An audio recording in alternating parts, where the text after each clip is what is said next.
Hey there, interwebs, and welcome to the final installment of Pride Month's 4-course meal of LGBT vexillology. The first flag we'll be looking at today is the flag of the transgender community. Although I've spent the past two videos complaining about flags which are just stripes of different colors, I strangely don't mind it in the case of the transgender pride flag. My reasoning for the apparent hypocrisy is thus. The transgender and bisexual flags are the only two where the symbolism of the colors is intuitively obvious. I don't need a guide telling me that purple represents community or green means aromantic, blue is masculine, pink is feminine, magenta is both, and white is neither. That being said, I have to add something to it to act as a distinctive symbol, otherwise I'm breaking my second commandment. So here's my solution. Yes, I did just take the white stripe and tilt it a bit. Deal with it.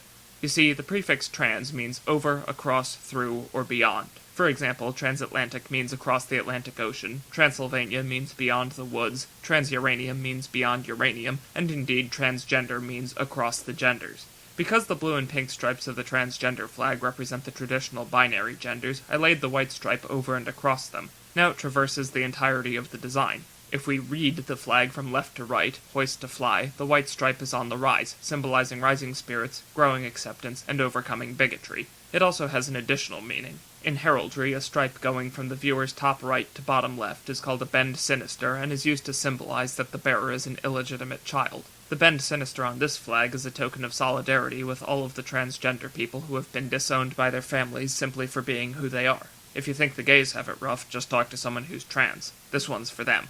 Also under the transbrella, we have Genderfluid, and this is the current flag of the Genderfluid community. The pink and blue stripes predictably represent feminine and masculine, the purple stripe is there to represent androgyny and intersex individuals, and the white stripe represents the absence of gender. I would have thought that between male, female, both, and neither, you'd have all the bases covered, but apparently not, because the black stripe represents other and/or everyone else. Oh well, to each his own, or her own, or their own, etc., etc.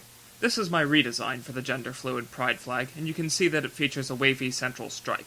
Just like how my pan and polysexual or ace and demi redesigns are identical save for their central symbols, so too are my transgender and genderfluid flags, since both are pink and blue striped fields with an additional stripe of white, and it's that white stripe which differentiates them. On the transgender redesign, it's a bend sinister to represent rising acceptance, but here it's wavy to represent fluctuations and fluidity with its back and forth movement, rather than following rigid straight lines. Also, does anyone else see the irony in the fact that almost all of the current queer pride flags exclusively use straight lines? Just something I thought worth mentioning. If I were creating the genderfluid pride flag in a vacuum, I'd say this is a perfectly good design and declare it a job well done. But I'm not, so there are two issues with it. First is that neither this design nor my transgender redesign feature a central symbol, so they're violating my second commandment. I could argue that the bend sinister and fess wavy act more like symbols than stripes, and if that were the only issue, I would. The bigger problem is that this flag is missing two colors which were present on the original design, purple and black. So far, only my bi-pride redesign has omitted colors from the original flag, and in that case it was because such action was necessary to have a bi-color. On the current genderfluid pride flag, each color has its own symbolism and represents a specific group, and I don't want anyone to feel excluded. Considering those issues, I had no recourse but to add a symbol to my genderfluid redesign, and if I'm adding a symbol to one, I may as well add a symbol to both. The transgender community already has their representative symbol, and I decided to use the symbol of Mercury for my genderfluid redesign. This is because the use of the symbols for Mars and Venus to represent male and female originated with Carl Linnaeus's Montissa Plantarum, in which he used the symbol of Mercury to denote hybrids which exhibit simultaneous hermaphroditism. When this occurs in humans, we use the term intersex. Mercury is also from whence we get the word mercurial, which broadly means prone to change and fluctuations. The element known as Mercury was even named as such for the eponymous deity's swiftness and mobility, reflected in the fluidity of the metal. I figure what better symbol to represent the genderfluid community than the symbol of fluctuation. Here, the symbols of blue, pink, and white symbolize male, female, and neither, and the black Mercury symbol represents other and both. Although I personally prefer my redesigns without the symbols, I do think that they better match my other pride flags with them. Hot on the hoist of the genderfluid pride flag comes gender non-binary, also known as non-bi, Enby, or Enby, and with as many different spellings. This is the current Enby pride flag, and this is my redesign. I would hope that by this point I wouldn't need to explain the color choice to you, so I'll jump right into the origin of the central symbol. And before you ask, no, it isn't an asterisk. On my agender redesign, I used the symbol of their gender, or lack thereof. Here, I did the same thing. Kind of. The symbol of Mars and masculinity is essentially a circle with an arrow coming off of it, and likewise the symbol of Venus and femininity is a circle with a cross or plus sign on the bottom. Well, the symbol for gender non-binary individuals is basically a circle with an asterisk sprouting from the top. I considered using the whole symbol, but the protrusion is the important bit which distinguishes it from other gender symbols, and it has a pleasing radial symmetry which the full symbol as a whole lacks. Also, the keen-eyed amongst you may notice that the top and bottom stripes poke in just a little bit to fill in the corners of the shape. There's no symbolic meaning behind that, I just think it looks better that way. Related to gender non-binary is genderqueer. The two concepts are so similar, in fact, that if you ask 10 different people what the difference is, they'll tell you that I already made this joke. Suffice to say, the two terms are so akin to one another that sources frequently disagree on how they actually differ. This confusion is caused in part by vague definitions, but the heart of the issue is that they're inherently broad concepts. Gender non-binary, as the name implies, refers to someone who does not fit perfectly into a rigid male-female dichotomy. Genderqueer is even more broadly ill-defined. Someone who is genderqueer is, well, strange. That's literally what queer means. When used in the context of sexuality and orientation, queer can apply to basically anyone who is not a cisgender heterosexual, or cishet for short. I would try to get the term acishet off the ground, but the last thing the LGBT community needs is yet another term which is too broad to be useful.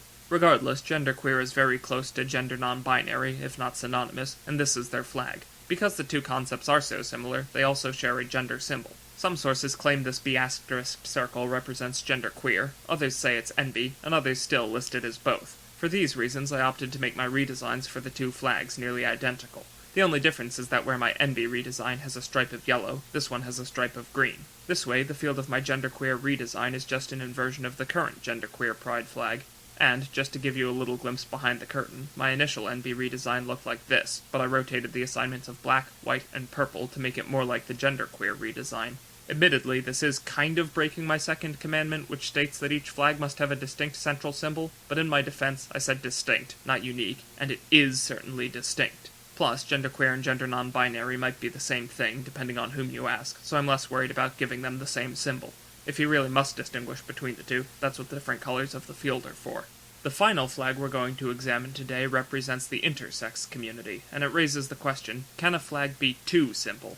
The simple answer to this question is yes. This was the national flag of Libya for nearly 35 years, only being replaced following Muammar Gaddafi's death in 2011, and you can clearly see that it's an unadorned solid green field. Slightly better is the current state flag of New Mexico, but if you've seen episodes 10 and 12 of this series, then you may recall my complaint that it looks more like a corporate logo than a flag. It's also strikingly similar to the intersex flag, since the shades of yellow are nearly identical, and the Zia sun is just a smaller circle with added projections. Given that the intersex flag is even simpler than a flag I already criticized for being too simple, logic demands that I find this design insufficiently flaggy too. And I do. Shame! What improvements could I make, though? I already liked the color scheme, since purple and yellow were specifically chosen for their perceived gender neutrality, and in the words of the designer, Morgan Carpenter, the circle is unbroken and unornamented, symbolizing wholeness and completeness, and our potentialities. Ultimately, I added a purple stripe to vary the field and make it obey the commandment of horizontal stripes, and that was all it needed. And finally, at long last, that's all of them finished, or at least all the pride flags I intended to cover for this month. Overall, I'm quite pleased with how they turned out. Obviously, I don't think the set is perfect, but I consider it to be far superior to the current assortment of barcodes, and I'm curious what you think of them. Normally I'd tell you to let me know in the comments, but I've posted all of these designs in the Vexillology subreddit, so we can discuss them over there. Link in the description as always. Once more, thanks for watching, happy Pride Month, and have a gay old time.